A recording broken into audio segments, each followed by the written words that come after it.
dispositions I think I possess are high expectations, respect for the diversity of others, fairness, curiosity, and compassion. Given the political climate of our country, it's important that our students instill these values into their learning habits and life experiences. Reading over the professional dispositions of learners, I realized that dedication and professional conduct go hand in hand for me. Being a single mother of two, it has been tough juggling home life, professional life, and school life.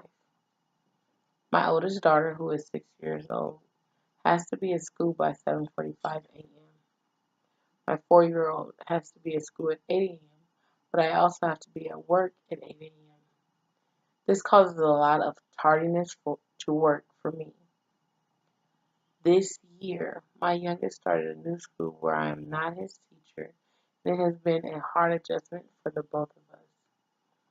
His teachers have reported that he is too advanced in the class he is in, which causes him to misbehave. I spend a lot of time throughout the day worrying about him and how he is doing, whether he's behaving or being too mischievous, and I lose focus on my current students. On top of that, my oldest daughter gets out of school at 3:45 p.m. I am off of work at 5 p.m., so I have to leave work by 3:20 to go pick her up and then bring her back to work with me. This is a long day for all three of us. Leave my job at 5 p.m., pick up my youngest, and head home in traffic. By the time we get home, we are all exhausted, but still have to get dinner, homework, and bath time done. Because of their severe attachment to me, I cannot get any of my homework, lesson planning, or grading papers done until they are asleep.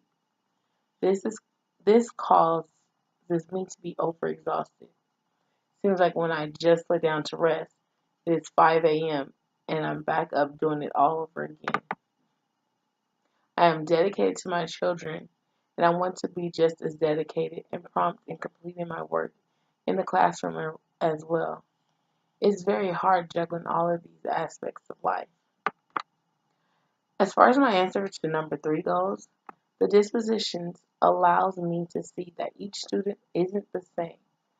So with each disposition, I know that I have to demonstrate the qualities presented, but I also have to adjust to the needs of my students and their families, no matter their race or gender.